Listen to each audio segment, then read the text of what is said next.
네, 반갑습니다. 오늘은 지소미아 파기 그리고 방위비 분담금 협정 관련해서 현재 문재인 정부가 취하고 있는 조치와 관련해서 미국이 보복을 할 것이다. 이런 주제로 말씀드리겠습니다. 자, 현재 한미 간의 첨예한 이슈로 되고 있는 것이 지소미아 연장 문제와 미군 주둔비 협상 관련한 두 가지 이슈가 가장 긴박한 이슈로 지금 제기되고 있습니다. 현재 진행형이죠. 지소미아와 관련한 주제로 NSC 회의가 열렸습니다. 현재 청와대 입장은 미국의 일본의 태도가 변하지 않는 한 지소미아 종료 입장은 변하지 않는다. 이런 입장이에요. 정부의 입장, 정부의 논리는 그거죠. 일본이 한국을 적국을 대하듯이 수출 통제를 하고 있기 때문에 그런 일본과 어떻게 군사 정보를 교류할 수 있겠냐. 이런 논리로 해서 지소미아 종료를 선언했고 그 방침을 유지하고 있습니다. 자, 일본은 경제 제재 조치를 철회하지 않을 것이다 라는 것이 대다수의 이제 분석이고 저도 이제 그렇게 분석을 합니다. 일본이 한국에 대해서 취한 경제 보복 조치, 수출 제한 조치를 철회하기가 굉장히 어려운 입장이죠. 또 한일 관계에서 후퇴를 의미하기 때문에 자기의 잘못을 시인하는 것이기 때문에 이 규제 조치를 철회하기가 굉장히 어려울 것이다. 이런 겁니다. 그래서 철회할 수 없는 일본, 이런 상황이기 때문에 지소미아는 결국 종료되지 않을까 이렇게 예상을 하고요. 지소미아를 복귀하면 안 되죠. 그 박근혜 정부 때 아주 간단한 절차를 통해서 지소미아 협정이 체결된 거 아닙니까? 그래서 이거 언제든 다시 돌아갈 수 있는 조건이지만 지금 정부가 지소미아를 복귀하면 절대 안 됩니다. 현재 취하고 있는 문재인 정부의 지소미아 종료 논리가 굉장히 부족하죠. 부족한 논리지만 그래도 지금까지 잘 버티고 있고 잘하고 있다고 봅니다. 만약에 이제 지소미아 복귀를 하게 되면 문재인 정부 현재 그 지지율을 받치고 있는 두 가지 요인이 남북관계 문제와 대일관계 아닙니까? 그래서 이 두 가지 중에서 하나라도 심각한 후퇴를 하게 되면 지지율 반토막 예상되고요. 곧바로 레임덕에 빠질 가능성이 굉장히 높습니다. 그래서 굉장히 위험한 주제죠. 그래서 지소미아 종료라고 하는 입장을 견결하게 지키는 것이 매우 중요하다. 이런 말씀입니다. 자, 두 번째, 방위비 분담금 협정. 이게 정확하게 지금 명칭을 바꾸자는 얘기가 있는데요. 진보진영에서 미군 주둔비다. 성격이.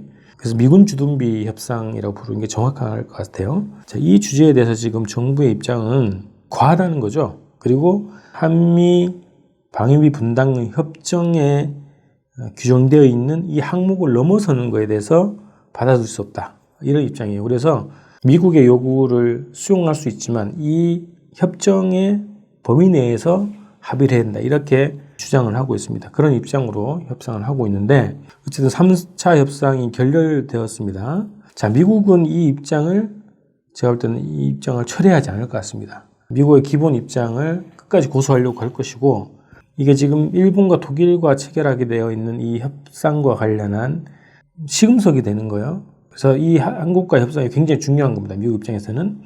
그리고 미국이 주장한 논리 자체가 미국의 군사력을 모든 나라들이 수혜를 입고 있기 때문에 수혜를 입고 있는 나라가 돈을 내야 된다. 이제 이런 논리 아닙니까? 거의 장사 논리이죠. 미국이 그동안 그렇게 강조했던 한미동맹의 논리가 아닙니다. 동맹관계 관리의 논리가 아니고 장사의 논리입니다. 군사력을 제공했으니 돈을 내라. 이제 이런 논리인데 미국은 이 입장을 철회하지 않을 것 같아요. 금액의 조정은 좀 있을 것 같은데 한국 정부에게 협상안을 제시해라 이런 얘기 아닙니까? 오히려 돈 받는 놈이 목에 힘을 주고 적반하장식으로 한국 정부한테 안을 내라고 하는 겁니다. 한국의 안은 협정에 근거해서 이런 입장이긴 하죠. 자, 미국의 해외 주둔 미군에 대한 기본 방침이기 때문에 미국이 주장하는 분담금 일상 요구안을 철회하지 않을 것으로 보입니다. 금액 조정만 일정하게 염두에 두고 있는 것 같은데요. 미국의 이 요구를 받으면 안 됩니다. 지소미아 복귀처럼 주둔비 요구안도 문재인 정부가 받으면 안 됩니다. 왜냐? 국민들이 지금 압도적인 반대 여론이 있지 않습니까? 96% 이상의 국민들이 미국의 요구를 받아들이지 마라 이런 겁니다. 근데 이 국민들의 요구를 무시하고 미국의 요구를 받아들인다? 이것도 문재인 정부 지지 여론 자체를 깎아먹게 되는 거 아닙니까? 그래서 이런 여론이 있기 때문에 이 분담금, 미군 주둔비, 미국 협상안을 받으면 안 된다. 이것도 받으면 또 레임덕에 빠질 가능성이 굉장히 높습니다. 그래서 이 두 가지는 철저하게 지켜야 된다는 거고요. 자, 한미 관계 전망을 좀 해보면 이 두 가지 문제가 문재인 정부 입장에서도 그렇고 미국 입장에서도 그렇고 어떻게 보면 생사가 달린 문제가 되어버렸어요. 생사 문제로 되어버린 두 가지 과제입니다. 서로 양측 물러설 수가 없습니다. 자, 그런데 문재인 정부도 촛불 항쟁을 통해서 어쨌든 생겨난 정권이죠. 그리고 남북관계 문제, 그리고 대외관계 문제에서 일정하게 자주적 입장을 취하는 것에 대해서 국민적 지지율은 있는 거란 말이죠. 근데 이것을 만약에 훼손한다, 후퇴한다, 그러면 그러한 받치고 있던 지지율도 사라질 가능성이 굉장히 높기 때문에 문재인 정부한테는 사활적인 문제가 돼버린 상황이고요. 미국도 한반도 전략, 그리고 동북아 패권 전략을 관찰하는 데서 이 두 가지 문제가 굉장히 중요한 요소이기 때문에 후퇴하지 않을 것이라고 하는 겁니다. 자, 이렇게 되면 어떻게 됩니까? 미국은 만약에 문재인 정부가 이 두 가지를 미국의 요구대로 하지 않는다, 그러면 보복할 것이라고 봅니다. 오늘의 핵심 주제 이겁니다. 경제 보복을 할 거고요. 이미 경제지에서 그런 분석까지 나옵니다. 대미 자동차 수출에 대해서 관세 유예 조치를 처리할 가능성이 높다. 경제 보복 카드로 쓸 수 있다는 거죠. 이런 식으로 해서 한국 경제에 대한 압력을 넣어서 문재인 정부를 굴복시키고 길들일 가능성이 높다, 이런 겁니다. 경제 보복이 우선 예상되고요. 그 다음에 사상 공세를 것이다. 문재인 정부가 친북 정권, 반미 정권이기 때문에 한미동맹을 훼손하는 정책을 취하고 있고, 그렇기 때문에 미국의 요구를 받지 않는다. 사상 공세를 하는 거죠. 한반도 평화를 지켜왔던 한미동맹을 문재인 정부가 깨고 있다, 이런 식으로 사상 공세를 해서 조중동과 자한당이 떼거리로 공격할 수 있는 그 환경을, 정치적 환경을 만들려고 할 것이라고 하는 겁니다. 그 다음에 물리적 개입. 물리적 개입은 어떤 시기일지는 잘 모릅니다.